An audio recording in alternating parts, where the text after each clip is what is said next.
Hey, everybody, it is Trags, Mike Petralia, back with the latest installment of the Jungle Roar podcast.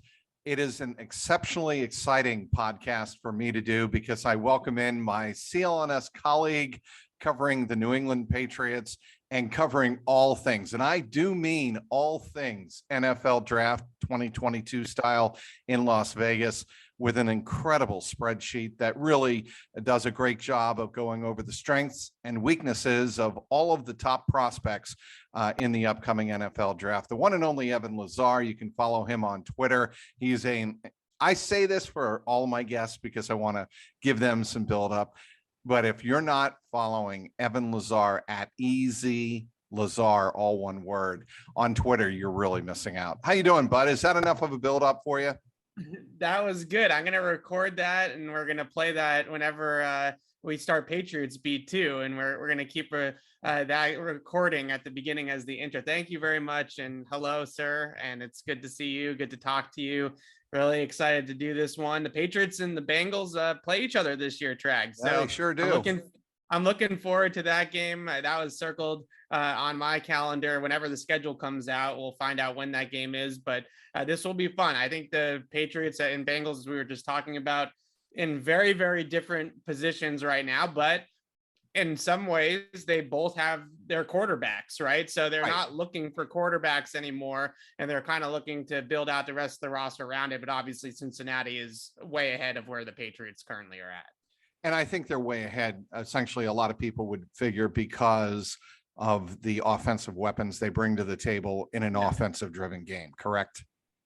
Yeah, I think that really is where it starts. I mean, take Jamar Chase out of it because he's on a totally different stratosphere compared to anybody else that the Patriots have on their roster. I remember watching the playoffs last year and thinking to myself, how many times and how can the Patriots get a guy like T. Higgins in the building, right? Because that sort of profile, the size, but that ability to get in and out of a break and still be able to run a decent amount of routes on your route tree and not just be a jump ball guy down the field. Right. The Patriots have been trying to find that player since the early like Chad Jackson, right? Like we can go back 15, 20 years of Patriots draft history looking for the 6'2", 6'3" outside receiver and seeing how many failures, Jackson, Dobson, N'Keal Harry, obviously recently. So I think Jamar Chase is on a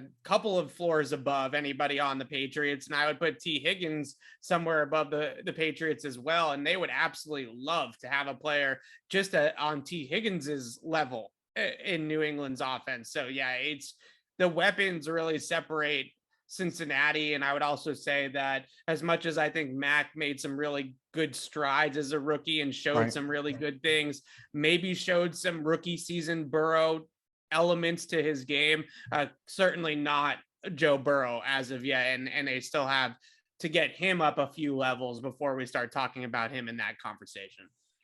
All right. One area I think the Bengals and Patriots are both going to be looking at, and the way I want to break down this podcast, we're obviously going to be talking about the Cincinnati Bengals first at 31. Yeah. Then we're going to talk about the Patriots at 21.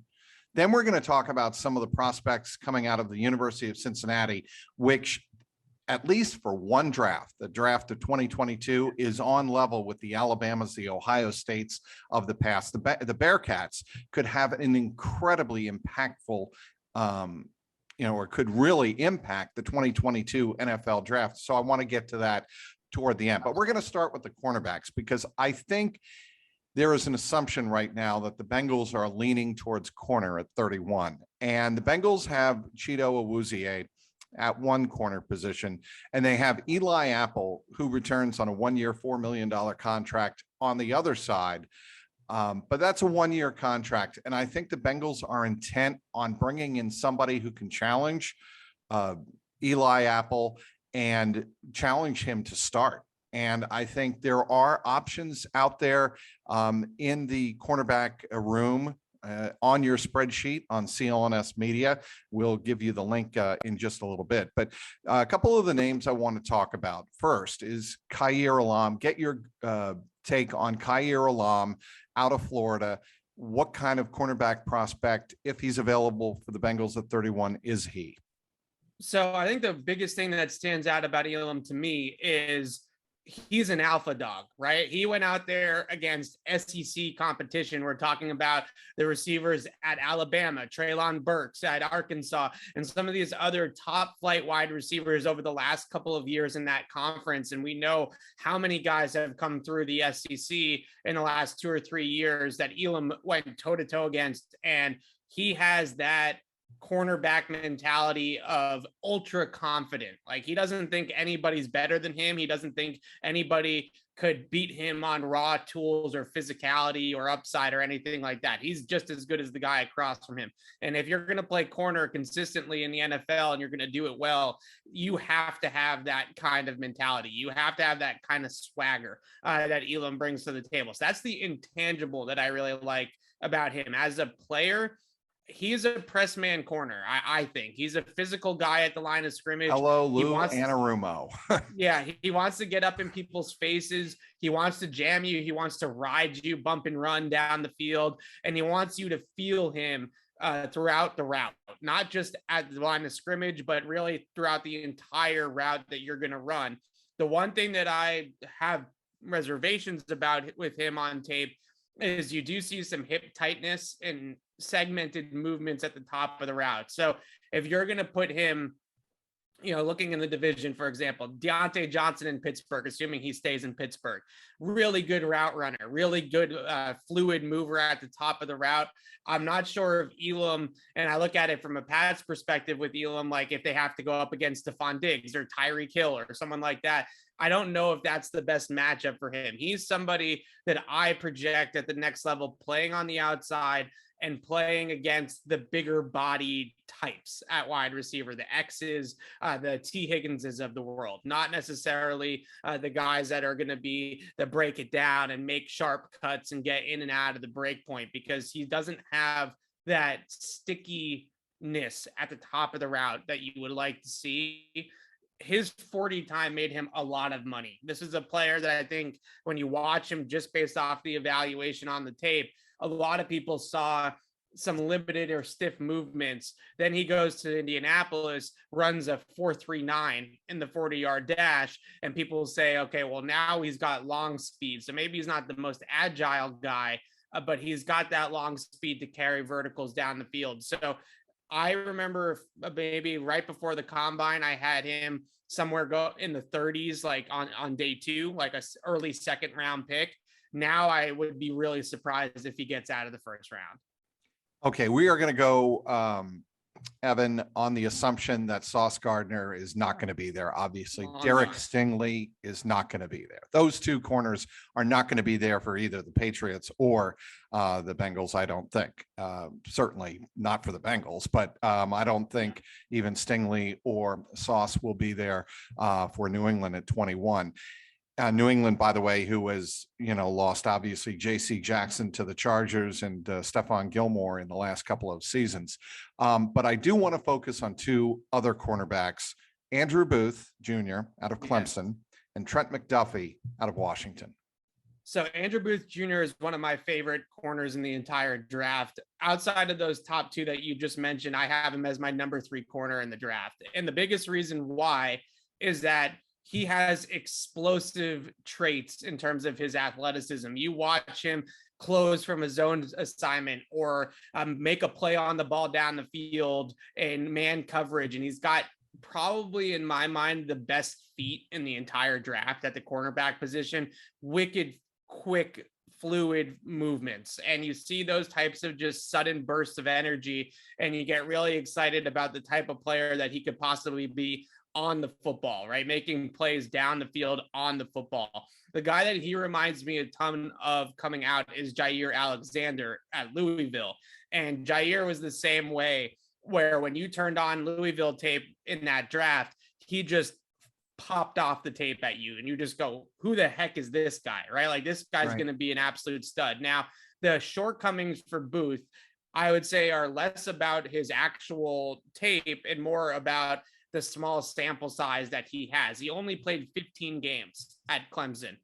partially due to injury, partially due to COVID and, the short season and stuff like that. There's a bunch of prospects in this draft that are either old, like 24, 25-year-old rookies, or they are guys that don't have a lot of tape because of the COVID season. So Andrew Booth Jr. fits in that second one of the COVID season really hurting his sample size. So some inconsistency on tape. He's not all the way there yet.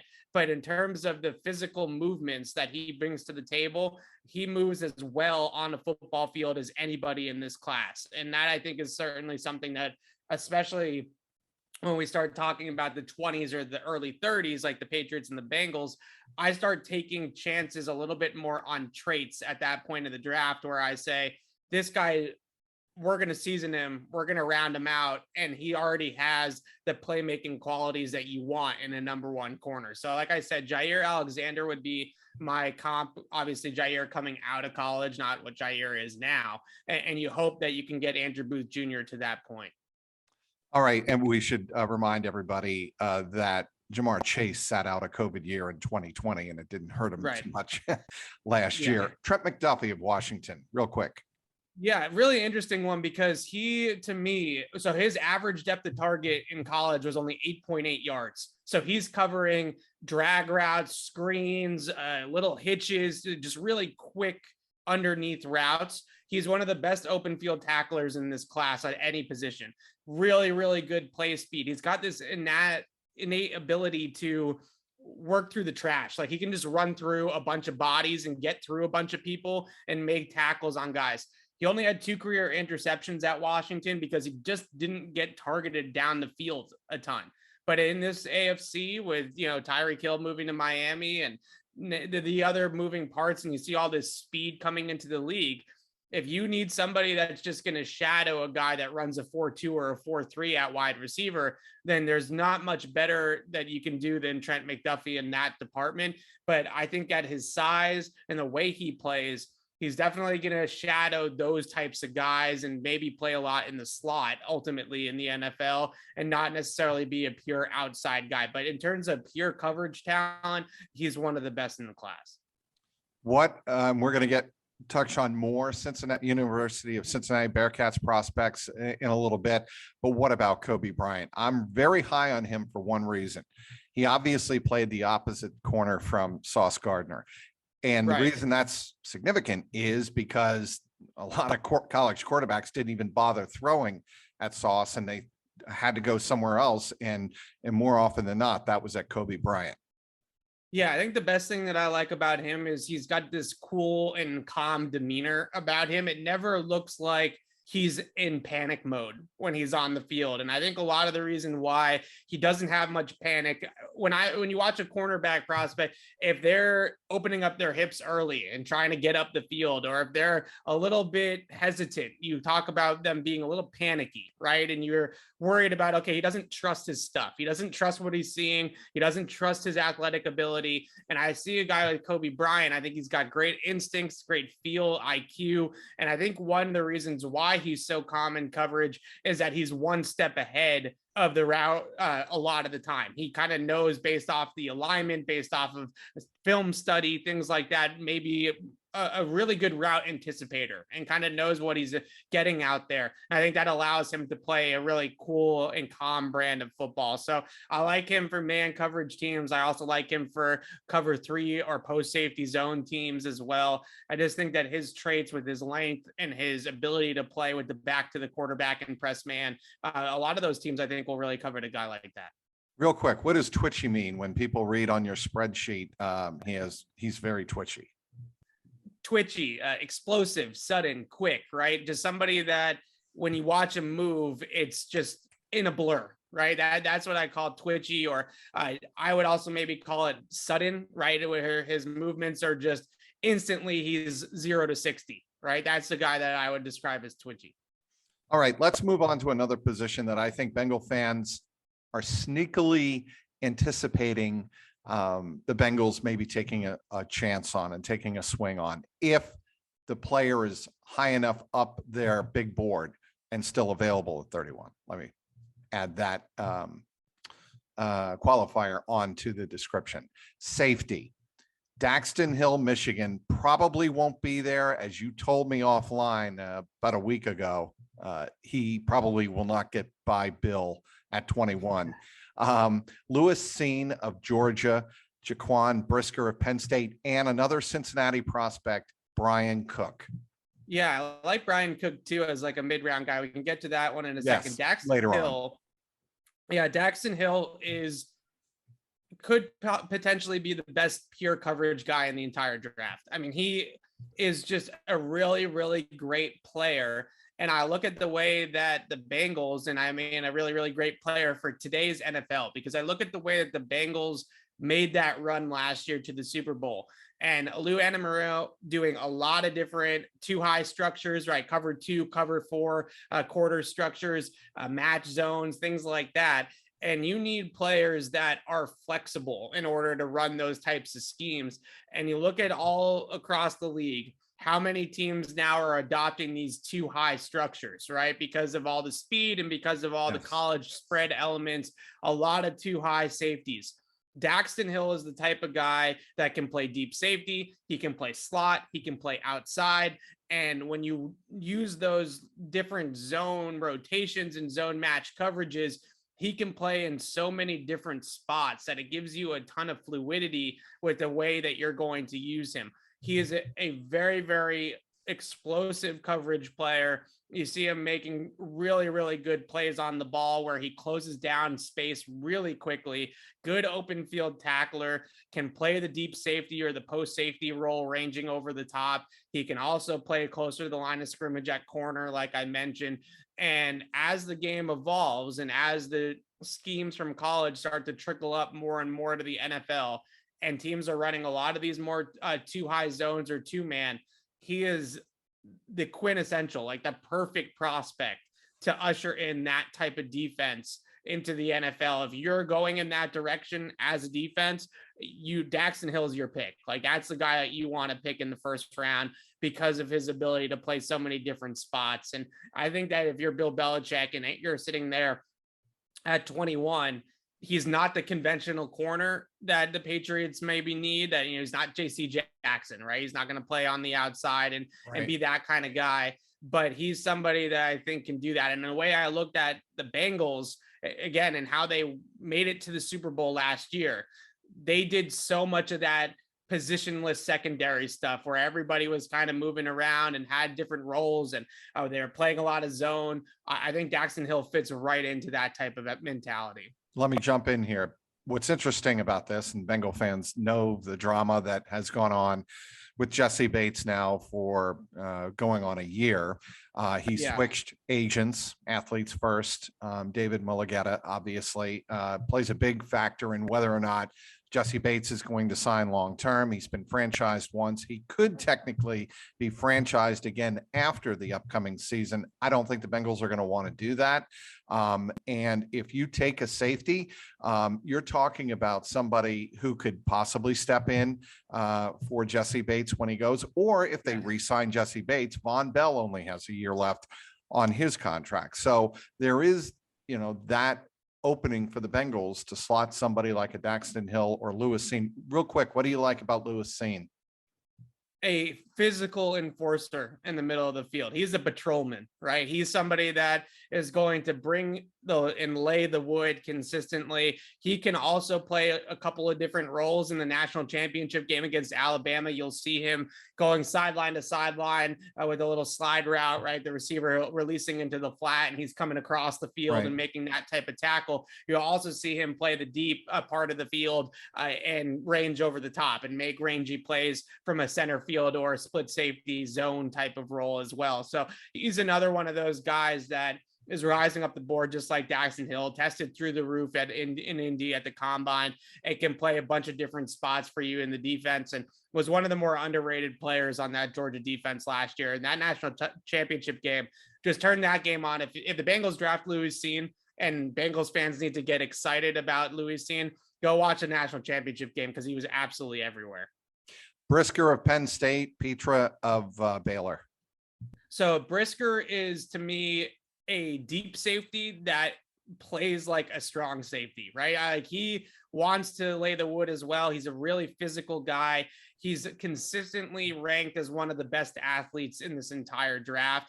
His tape 2 years ago, I would say in 2020, was a little bit better than in 2021. So he's fallen down the board a little bit because of that, but he's a physical guy, another enforcer, great athlete, can range everywhere, make every play. No play is too far for Jaquan Brisker to go and get the football. And he's more, to me, a prototypical deep safety and maybe a box safety, but he's not like Dax Hill where he could play corner. I don't think that he's got that type of positional versatility, but he's either going to play strong or free safety in your system, and that he's going to be good at it. I don't know if he's a complete game changer for me, but he's somebody that would be a really good NFL free safety or potentially strong safety, depending on the way you run your scheme. All right. There is the chance, Bengal fans know this, who've been following us all along, that they take, even though they have signed or acquired 3 starting offensive linemen in free agency, obviously Ted Karras, who you know and I know very well, Alex Kappa, the right guard from the Tampa Bay Buccaneers, and Lael Collins. Getting him was huge. But if Tyler Linderbaum is there from Iowa, what should Bengal fans know about him, and should they be that concerned about his short arms? No, I think arm length is something that I think is really overrated for interior offensive line play. I think it becomes more of a factor at tackle, but even still, I think it's an overrated measurement to begin with for offensive linemen. The thing about Linderbaum is that he is an impact center. And what I mean by that is because of his athleticism and his ability to get out of his stance and be explosive in his movements out of his stance, not only can he generate knockback power with that initial quickness, but he can also make blocks on the move. And he's somebody that you can basically build the entire blocking scheme around at the center position because of that movement skill. I think the best comp that I can come up with him is Jason Kelce, the center on the Eagles, who is a very, very athletic player. I mean, you see Jason Kelce getting out in front of screens and running 30, 40 yards down the field all the time. I think second level center.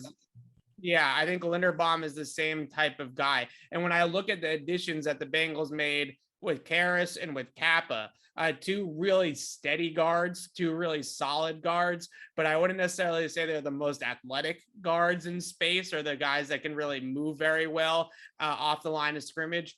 So Linderbaum, I think, would fit in really nicely because he could be the movement piece. He could be the guy that's getting up to the second level, or that's, occasionally pulling or coming out in front of a screen pass and leading the way. He is an ultra athlete. I mean, he's an elite athlete, and he moves extremely well out of his stance and very, very explosive player. And if you're going to draft a center that early, he better be that kind of guy. If you're going to draft a center in the first round, you want him to be an impact athlete. And I think Linderbaum's that type. And I think what concerns Bengal fans is the Bengals swung and missed essentially on Billy Price. Now they did trade him to the Giants. And the Giants used him very serviceably in 2021. And more to the point, the Bengals got a terrific defensive lineman back in return in BJ Hill, who just obviously signed an offseason contract extension with the Bengals. So that draft pick actually turned out to net the Bengals something very good. But can Tyler Linderbaum become a Creed Humphrey? That's what I think Bengal fans are wondering. Yeah. Can he step in to a high-powered offense like Humphrey did out of Oklahoma and be a starter right from the get-go? Yeah, I believe so. And I think he's easily the best interior offensive lineman in this entire draft if you add guards into the center group. But I will say, as much as I like Linderbaum and I think he'd be a day one impact guy, this draft is uniquely deep at center. Like there are a lot of draftable centers this year, whereas most years I wouldn't necessarily say that that's the case. There's a lot of guys that come in through the draft that are guards in college that maybe some people project to play center, but haven't played a ton of center. There's a lot of guys in this year's draft that have snapped the football in college, that have played the center position as full-time centers. Guys like Luke Fortner, for instance, at Kentucky, or Alex Lindstrom from BC is another one. Those guys are pure centers, right? Though they're not guards, and Linderbaum's another one of those. So if the Bengals missed out on Linderbaum, or they want to go in a different direction with maybe a more valuable position in the first round, like corner or something like that, then don't fret, because this is probably the deepest center draft that I've seen in the last 3 or 4 years. All right, we got to get to wide receiver. And we haven't talked about that yet, correct? We have not. No, we've done so much so far. It's just, my mind is spinning, so forgive me. Speaking, by the way, with Evan Lazar of CLNS Media, doing a great job covering the NFL draft, and has a spreadsheet on our website, clnsmedia.com. Go to his Twitter page, EZ Lazar, all one word, and he has a link for it. That's probably the easiest way to find it. And there's a Google Doc there with all of this incredible information. Okay, wide receiver. Look, the Bengals know, we all know, that they have an incredible trio of wide receivers in Chase, Yes. Higgins, and Boyd.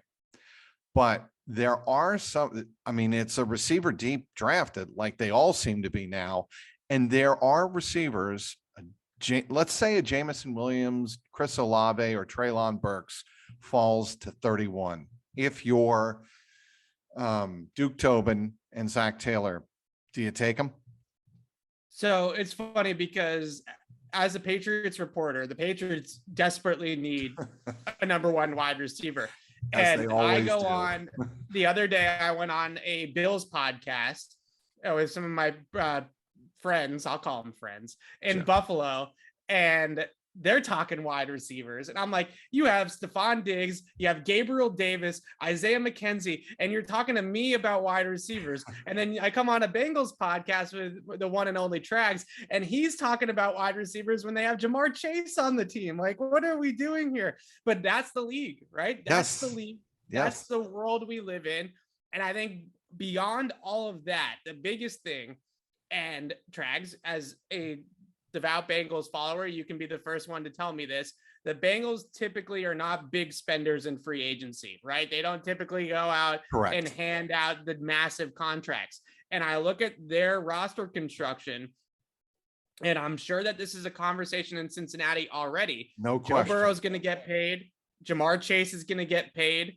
And are the Bengals, it's not necessarily that the Bengals won't pay those guys, but how are they going to build out the rest of the roster around them when they do eventually have Correct. to pay those guys? Exactly. And if you look at the wide receiver position now, the only way, and I wrote this about the Patriots, the only way that you are going to get elite wide receiver play at a discounted price is if you draft a wide receiver. The guys that are getting to free agency, the guys that are getting traded, like Tyreek Hill and Devontae Adams, are absolutely breaking the bank at the position, and you are no longer going to get value in the veteran market. It is an overpay, no matter which level of receiver you're going after. Even a guy like Marquez Valdez-Scantling gets 3 for $30 million as a free agent, or Christian Kirk gets 4 for 72 from the Jacksonville Jaguars. So as much as I think it's absolutely insane that the Bengals could be considering a wide receiver in the first round, that's the only way that you get good talent on an affordable contract at that position anymore. So Jamison Williams, to me, is not going to be there.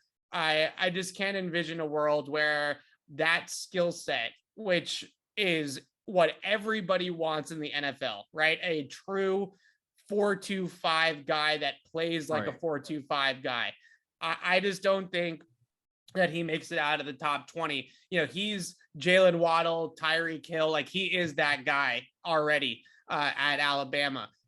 I think the one guy that you mentioned there that could potentially be there for Cincinnati is Treylon Burks, who, as a Patriot fan, I sit here and say, I wouldn't touch Treylon Burks with a 10-foot pole because he reminds me way too much of N'Keal Harry. But at the same time, the Bengals are much better at developing and coaching wide receivers than the Patriots are. So he's the type of guy that you always have to figure out, is he more AJ Brown or is he more N'Keal Harry, right? Because he's got a little bit of both of those guys in his game.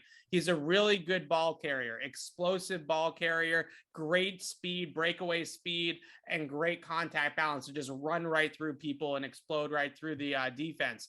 He's got the downfield high point ability. He's got some size and kind of can play basketball down the field as well. But he's going to be somebody that I think ideally is used as kind of like a Deebo Samuel or an AJ Brown, where he's got a lot of easy runways presented to him there. He can just run with the football and take off. And that's the type of player that he is. He only ran a 4.55, but he's a builder of speed. He's somebody that at his size, once he gets running downhill, he's like a freight train.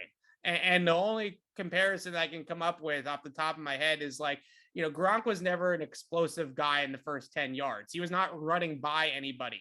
But once Pete Gronk got moving, like, good luck trying to tackle that guy, right? Like, that's the type of guy that Treylon Burks projects to be, is at 6'2", 225. Once he gets up to 4.5 in the open field, I mean, no one's going to tackle that at that speed. So that's sort of Treylon Burks in a nutshell. I think that he's probably the option that would probably make the most sense at that draft position. But the one thing that you have to worry about if you really want wide receiver at the Bengals, the Patriots are at 21, the Dallas Cowboys are at 24, and the Kansas City Chiefs and the Green Bay Packers both have first-round picks before the Bengals pick.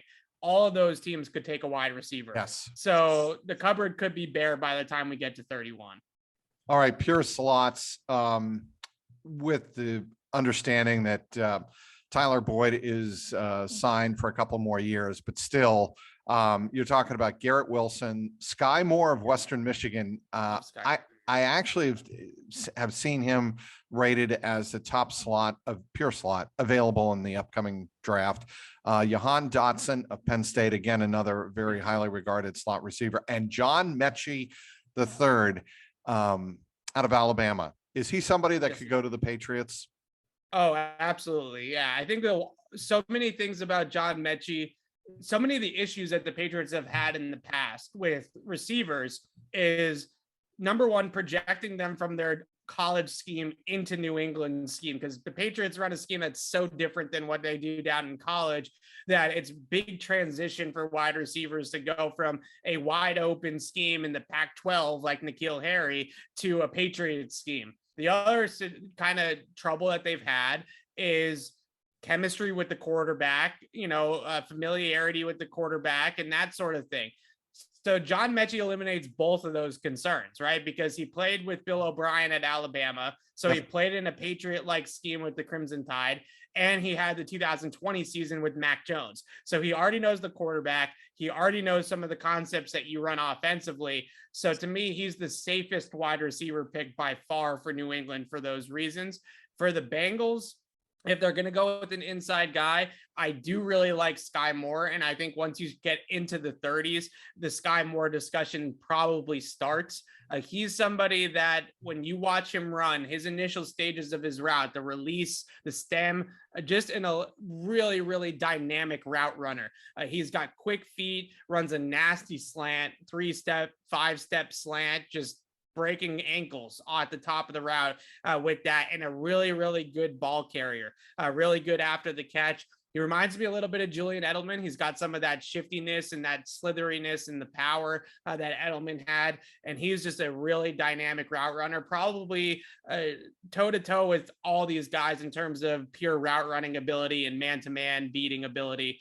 Sky Moore is a really fun player and tested extremely well at the combine as well. So he's going to be an early day 2 pick, I would say. All right. And I'm going to touch on one more player for the Bengals, or one more position group for the Bengals that you do not have on the spreadsheet, but I want to get your thoughts on how the tight end position lines up for this draft. Obviously, there is the possibility the Bengals could be looking to partner somebody with Hayden Hurst, who signed, obviously, his 1-year deal here with the Bengals. Approve it, show me deal, whatever you want to call it. And I think there's the possibility, maybe not in the first round, but maybe second day, the Bengals take a chance on a tight end. How does the group look?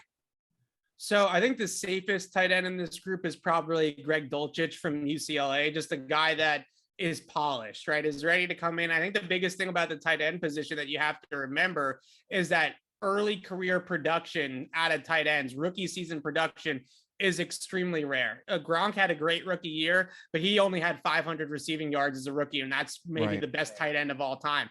Travis Kelce took a couple years to get going as well. So getting early career production out of the tight end position is tough. So what you look for is guys that can block already and guys that can run the seam. I think that those are the two things that you want out of a rookie tight end. Dulcich can do both of those things. I know a lot of people are higher on Trey McBride out of Colorado State. Yep. McBride's a little smaller than Dulcich is. He's probably more of like a move tight end than your traditional inline guy, kind of like a jumbo wide receiver, more so than somebody that's a true hand in the dirt tight end. The one guy that is really, I think a lot of people in draft media and on draft Twitter are super high on and really excited about to get to the league is Delany Woods from Virginia, who is one of the best athletes in the entire draft and has all of the physical raw tools that you want in terms of athletic ability, size. He's like 6'6", 6'7", runs well, and he's a ball of clay. He's got a long way to go. He's not by any means a finished product, but if you're just betting on upside and athleticism, Jelani Woods is probably the top guy in that department in this class. And if you're the Bengals, they don't necessarily need their tight end draft pick to come in and make an instant impact in their offense, right? They already got that with Chase and Higgins and those guys. So if they're just looking for upside at that position, then I would say Jelani Woods somewhere in the 3rd or 4th round would make a lot of sense. All right. What about the Patriots now? We said we'd speak, and you already have touched on it a little bit in terms of the wide receiver position, but what do the Patriots need to do, not only at 21, but in this upcoming draft, to put themselves in position? I mean, they're going to have a hell of a time trying to win that division, which was, gifted to them almost every single year between 2001 and 2020. Now they've got the Bills. I think the Jets are improving, and the Dolphins made some huge moves. What do the Patriots have to get out of this draft? I think it's a really interesting draft to decipher where the Patriots are going as an organization based off of how they draft, because they have needs both in the short and the long term. Like, so they could go at the top of the draft and they could make a pick for an immediate impact contributor, either on defense or offense, right? Or they could look at it and say, Isaiah Wynn's a free agent next year. Trent Brown can't stay healthy. We need a tackle. Now, a tackle would be more of a 2 to 3 year window, right? Versus if they were to draft a corner or a linebacker or a wide receiver, now we're talking about them trying to make a big splash right this minute. But the thing that I keep on coming back to with the Patriots at the top of the draft, and Trags, you know this better than anyone, Bill Belichick has always had an inside linebacker, middle linebacker to direct the defense, run the defense, and be the guy in the middle, right? From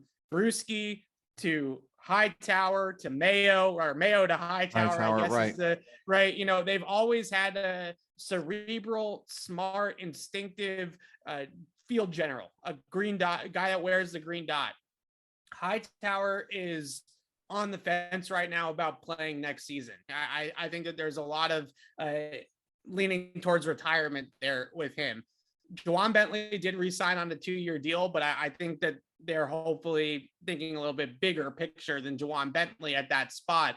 So who's Belichick's next Hightower, right? Like, because they don't have that guy currently on the roster. And when I think of a Bill Belichick defense throughout the years, I mean, going all the way back to the Giants, it's always run through the linebackers. And I still think that they need to get more younger, more dynamic, more talented at linebacker. So I wouldn't be surprised if linebacker is a big one of their early draft needs as well, or where they go early on in the draft. Such a great linebacker class: Devin Lloyd, Nakobe Dean, Quay Walker, Christian Harris, Chad Mumma, Troy Anderson. I mean, the list goes. Beavers from Cincinnati, obviously, as well. So I still think that they ultimately will run through a linebacker in the middle of the field, and I don't think that they quite have that player yet in-house. At 21, all things being equal, what do the Patriots do? Give me three options. So I think the way that they'll ultimately look at it is that if somebody like last year with Mac Jones, if somebody falls into their lap at 21, can't miss prospect falls, or a guy like Chris Olave or Jamison Williams at a big position in need falls into their lap, I think they will pick and take the guy. Or maybe if it's on defense, it's, if there's a slide for Derek Stingley, or if they really like McDuffie or Booth or one of the top corners in the draft, it's somebody like that. Devin Lloyd, maybe out of Utah, or Dean from Georgia at linebacker. If one of those types, Jordan Davis, obviously too, I just like Vince Wilfork 2.0. He's got to be a guy that's going to be high on their board.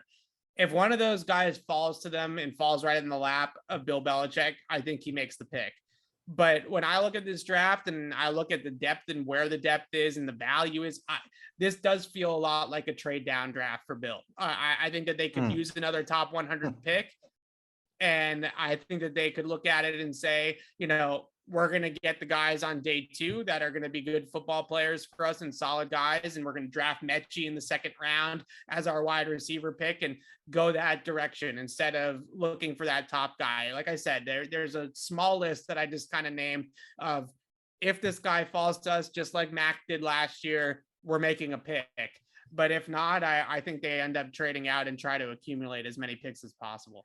We're going to wrap up this Jungle Roar podcast, talking all things Cincinnati Bengals, and obviously on this episode, New England Patriots as well, with the one and only Evan Lazar of CLNS Media, doing an incredible job, not only covering the Patriots for CLNS, but also the 2022 draft.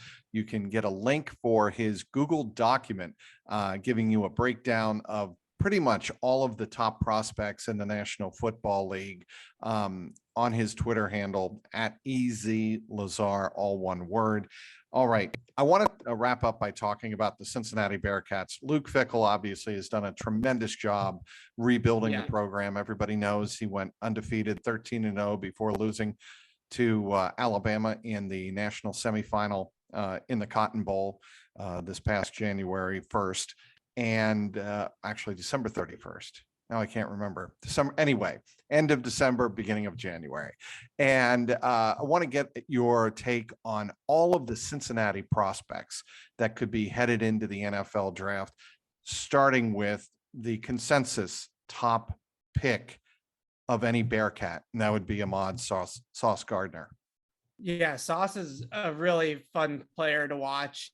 I think that the best comparison that I've heard for him is Richard Sherman. He's got that kind of length. I think ideally he plays in a cover 3 style, Seattle style system, which is why teams like the Jets are sitting right there at the top of the draft. And you just got to think that fit just makes so much sense for Robert Saleh in the way that they're going to run their defense and all that type of stuff. I think that pick would make so much sense from a stylistic perspective, and just a great marriage of, talent, raw talent, and scheme fit with those two coming together. So he's got the length, really smooth in coverage, obviously, but I think ideally he plays in a Seattle 3 system where he's playing mostly man match cover 3, but some, or zone match, cover 3, but some elements of straight man-to-man coverage as well. He's a lock top 10, maybe even a lock top 5 at this point. I have him as the second best corner in the class. I like Derek Stingley a little bit more than Sauce, but they're in the same bucket, right? It's right. Really a flavor. Pick your poison. All right, let's talk about the quarterback coming out of the University of Cincinnati. And there's been a lot of speculation that the Pittsburgh Steelers, in need of a quarterback, and they really do like Desmond Ritter. They've had scouts around Desmond Ritter throughout the season. They were at UC's Pro Day. I was there as well. And Mike Tomlin was there as well. The head coach was there. And I want to get your read on whether or not you think the Steelers could take Desmond Ritter and what Desmond Ritter provides a team. I gotta be honest, it's not a great quarterback class. We all know that, right? Yes, it's not like last year where Trevor Lawrence and Mack and Trey Lance and Fields and Zach Wilson are right there all in the top 10, 15 picks. It's not like that this year. But I gotta be honest, Trags, I am shocked that Desmond Ritter is not the consensus QB1 in this draft. Like, absolutely shocked by that, because when I look at Malik Willis, when I look at, I guess, Matt Corral or Kenny Pickett or whatever other quarterback you want to use, I can't explain the why, right? I can't explain why did they make this throw? Why did they make this play? They have great flashes and out of structured plays where they're playing playground football and they're making plays with their legs and doing ridiculous things and stuff like that, where you can say, oh, okay, that's functional. You can make those types of plays. That's good. But Desmond Ritter by far operates the best within the confines of the offense that he was running. You can explain with good, football reasons why he made pretty much every single throw that he made at Cincinnati, from a reading the coverage standpoint, the route combination, the whole 9 yards. And then on top of that, he's a great athlete, right? He tested through the roof. He can run. He's mobile. I'm really shocked that he's not the consensus QB1. He's clearly got the cleanest process of any of the quarterbacks in the class, and he's still a really, really good athlete. He's maybe not the runner that Malik Willis is, but he's not he's not a statue in the pocket by any means, right? And so I'm really trying to figure out why teams aren't higher on Desmond Ritter, and maybe they are, and maybe it's the media that doesn't understand quite yet how high the league is on him. What really impressed me about Desmond Ritter after games this year, and I covered the Bearcats, as you know, he would explain his throws in the post-game press conference. You don't get a lot of college quarterbacks who will break down what he was thinking, what he was seeing, and why he made a particular throw. That kind of blew me away. And I'm like, this is not your typical college quarterback. This is a college quarterback, like you said, Evan, that understands the system in which he's operating and how to execute a throw. Yeah, really high level IQ. I'm sure that when he got on the whiteboard with teams at the combine and had top 30 visits and stuff like that, he was blowing teams away. He's got that type of cerebralness about him. And I remember just all the homework that we did on CLNS on Mac Jones last year going into the draft. A lot of the same things were said about Mac, about how smart he was and how he could just pick up a playbook and learn it in a couple of days, and just how quick-witted he was on the football field. And then Ritter's a better athlete, right? I think Ritter's starting from a better athletic platform than Mac Jones. So maybe not as clean mechanically, maybe not as accurate down the field as Mac was or is, but certainly has that IQ and the athleticism. And like I said, I would take him as the top quarterback in the draft. I remember watching his tape last year when he was still undecided about going back to Cincinnati, and thinking, wow, this is what he looks like now. Another year in college. I mean, this kid's going to be really, really good player. I don't know what his ceiling is in the NFL, but I just know I feel comfortable about his floor. Darrian Beavers and Myjai Sanders. So Myjai Sanders is interesting because he was sick at the combine and he lost 15, 20 pounds or something crazy like that because he had some sort of illness going on. So we didn't exactly get to see him test. He's a really interesting player out on the edge, though, a deep edge class. And he's another one of those guys that can get after the quarterback. He didn't have the sack totals that you necessarily want at the top of the draft. But when you look at things like pressures per snaps and just how much he's harassing quarterbacks and really affecting quarterbacks, Myjai Sanders has the speed off the edge. He's got some hand usage and technique that he can throw at tackles. A really interesting prospect, I think, in the middle of the rounds. Darrian Beavers, to me, if the Patriots are just going to draft the top 100 linebacker and it's going to be exactly like all the other linebackers that they've ever had under Bill Belichick, then Darrian Beavers is going to be the guy. If it's not Leo Chenal from Wisconsin, it will be Darrian Beavers. And he's somebody that is, when he's coming downhill, he's extremely effective, whether he's blitzing the quarterback, whether he's playing the run, an effective downhill missile. I think he can handle some of the low stress coverages, like, flat coverage or little zones over the middle of the field. I think he'd be okay. I wouldn't put him in man coverage on anybody or have him drop in the deep hole or anything like that. But if you're going to manage his coverage reps and you're going to just have him be a downhill type of player, then he's your guy. Really worked very, very well inside the guards too. You can line him up in the A gap and a mug front or something like that and have him get after the QB or plug gaps on the line of scrimmage in the run game. So he's a prototypical thumper that has a little bit more athleticism than I think people realized. Alec Pierce. one of my favorite prospects in the draft. Like I get excited talking about Alec Pierce because I'm sure you watched the game against Notre Dame, right? I've even been there against Notre Dame. An absolute clinic, like an absolute clinic on how to be an outside X receiver, how to run the vertical route tree. His release package at the line of scrimmage is terrific, whether it's his footwork. And he's also, I think a lot of the times in college, you see guys that have great feet at the line of scrimmage, but they don't have the complete package of limiting surface area, using their hands, right? And being able to have that hand fighting technique at the line. Alec Pierce has a complete release package, a college NFL outside receiver profile, can go up and get it with that 40-inch vertical as well down the field. I mean, he's exactly what anybody would want in an X receiver. Explosive 4.41, 41-inch vertical leap, great release package. He can sink and cut better than you would expect for a guy of his size too. I wouldn't say he's a jitterbug, but if you're going to have him run a vertical tree, which I'm sure he will, so you're going to run slants, digs, comebacks, and verticals, he can run all of those types of routes. I mean, he's everything that you would want in that profile. He's a fantastic X receiver prospect. One of my favorites in the draft.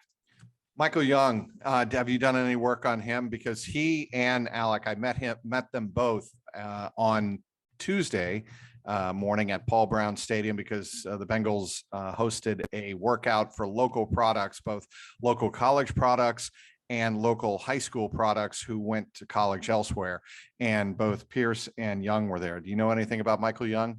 Yeah, so Michael Young's kind of the opposite profile, right? Slot receiver, quick, sudden, twitchy. Use that word for you, Trags. And that's the type of guy that I would describe Michael Young as. Haven't done as much work on him as Alec Pierce, since he'll be a little bit later in the draft. And I usually wait and see who they draft before I go too deep on the third day 3 guys. But yeah, and one of those prototypical slots, I think, in the NFL, somebody that can definitely fit that profile, and just another Bearcat that's draftable, certainly a draftable grade.